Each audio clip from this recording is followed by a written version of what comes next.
Mister doctor Veerashankar Reddy మొక్కే కదా అని పీకేస్తే నీ ప్రాణాలు తీసేస్తా.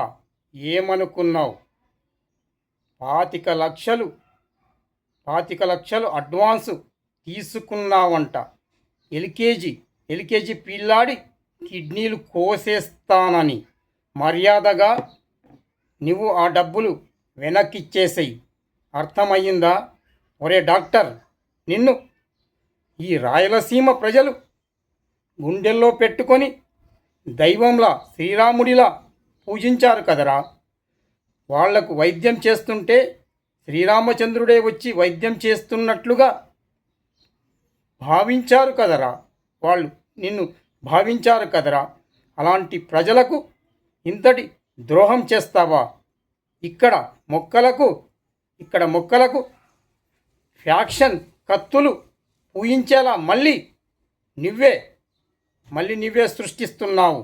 పిచ్చి రాజకీయాలు మానేసేయి, నేను చెప్తున్నాను.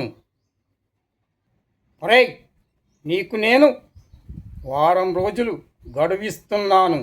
ఈ వారం రోజుల్లోగా ఈ రాయలసీమను వదిలేసి వెళ్ళిపో. అర్థమయ్యిందా? నీ భార్య పిల్లల్ని రక్షించుకోవాలనుకుంటే ఈ రాయలసీమను వదిలేసి వెళ్ళిపో. నేను నీకు క్షమాభిక్ష పెడుతున్నాను.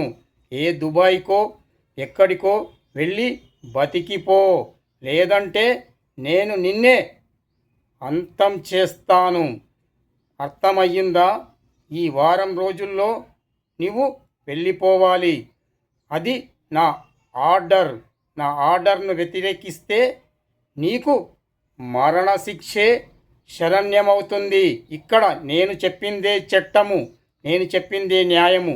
నేనే అన్ని సర్వ అధికారాలు నాకే ఉన్నాయి. మళ్ళీ ఈ ఫ్యాక్షన్ కక్షలు మర్చిపోయి ఇక్కడి ప్రజలందరూ సుఖ సంతోషాలతో ఉండాలి. ఇక్కడ మొక్కలకు మళ్ళీ పూలే పూయాలి, ఫ్యాక్షన్ కత్తులు పూయకూడదు. వెళ్ళు.